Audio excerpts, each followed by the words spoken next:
ඔයාගේ ජීවිතයේ තියෙන හැම බලාපොරොත්තුවක්ම ඉෂ්ට වෙන්න කියලා චිත්ත ප්‍රවේගය අපි අදත් ඔයාට මුලින්ම ප්‍රාර්ථනා කරන්නම්.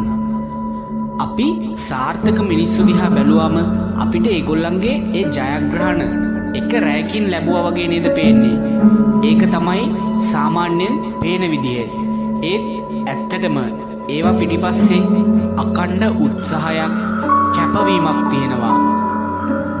ඔයාටත් සාර්ථක වෙන්න ඕනේ නම් ඔයා කරන දේ හරියට ඒ දේම කරන්න ඕනේ. උදාහරණයක් කියනවා නම් ඔයාගේ ශරීර සෞඛ්‍යමත් කරගන්න ඕනේ කියලා හිතන්නකෝ. ඒකට ඔයා ආහාර පාලනය, ඒ වගේම ව්‍යායාම මේ දේවල් කරනවනේ. ඒක ඔයා තනින් තන නැවතුවොත් ඔයාගේ මේ ශරීර සෞඛ්‍ය ඒ තරම් දිගු දුරක් යන්නේ නෑනේ. ඒක නැවත කඩාගෙන වැටෙනවා. ඒ නිසා ඒක අකණ්ඩව ඔයා කරගෙන යන්න ඕන. එක දවසක් කරලා ප්‍රතිඵල මැන්නට ඔයාට ඒක පේන්නෙත් නෑ. ඒ වගේම තමා ඒක එක දිගට කරගෙන යනකොට ඔයාටම ඒකේ ප්‍රතිඵල පේන්න පටන් ගන්නවා. ඒක හිතපු තරම් අමාරු නෑ කියලා ඔයාටම තේරෙනවා.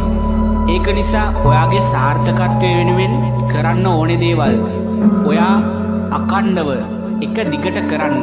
ඔයාට රැකියාවෙන් උසස් වීමක් ගන්න ඕනේ නම් ඔයාගේ තියෙන මොනවා හරි ස්කිල් එකක්, එක්ස්පීරියන්ස් එකක් මේ දේවල් උනන්දුවෙන් වැඩි දියුණු කරගන්න.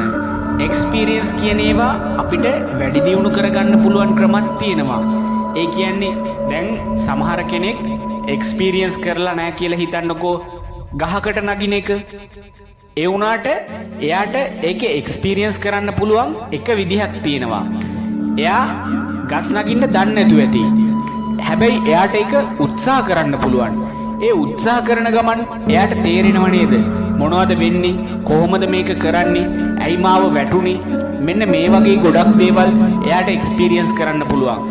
දෙයක් දැනගන්නම ඕනේ නෑ ඒ දේ එක්ස්පීරියන්ස් කරන්න. අපිට මනසින් හිතුවොත් කරන්න බැරි දෙයක් නෑ. ඕනම දෙයක් කරන්න පුළුවන්.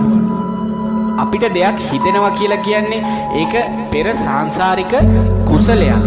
අපි මේ ජීවිතේ ජය ගන්නවාමයි. එහෙම හිතන්න පුළුවන් අනිවාර්යෙන්ම ඒ සිතුවිල්ල එන්නේ කුසලයක් තියෙන නිසායි. එහෙම නැතුව හැමෝටම ඒ විදියට හිතෙන්නේ නැහැනේ. දැන් ඔයාට ඒක හිතිලා තියෙනවා.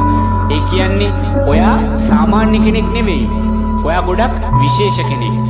ඉතින් ඔයාට විශ්වයෙන් ඒ වගේ සිතුවිල්ලක් ගෙනල්ලා දුන්නේ ඔයා ඒකට සුදුසු නිසා. ඔයාගේ මේ සුදුසුකම ආරක්ෂා කරගෙන ඔයා ඒ වෙනුවෙන් අකණ්ඩව ඔයාගේ ජීවිතේ ගොඩක් උත්සාහ වෙන්න. ඔයාට අනිවාර්යෙන්ම වැඩි දවසක් නොයා ඉක්මනටම මේ ජීවිතේ ජය ගන්න පුළුවන් වෙනවා. ඒක ඉරහඳ වගේ විශ්වාසයි. මේ වගේම වීඩියෝ එකකින් ආයමත් ඔයාව හම්බ වෙන බලාපොරොත්තු වෙන්නේ. අදට අපි ඔයාගෙන් සමු අරගෙන යනවා. ඔයාට උතුම් තෙරුවන් සරණයි. අපි ඔයාගේ මානසික ශක්ති සංගරාව චිත්ත ප්‍රවේග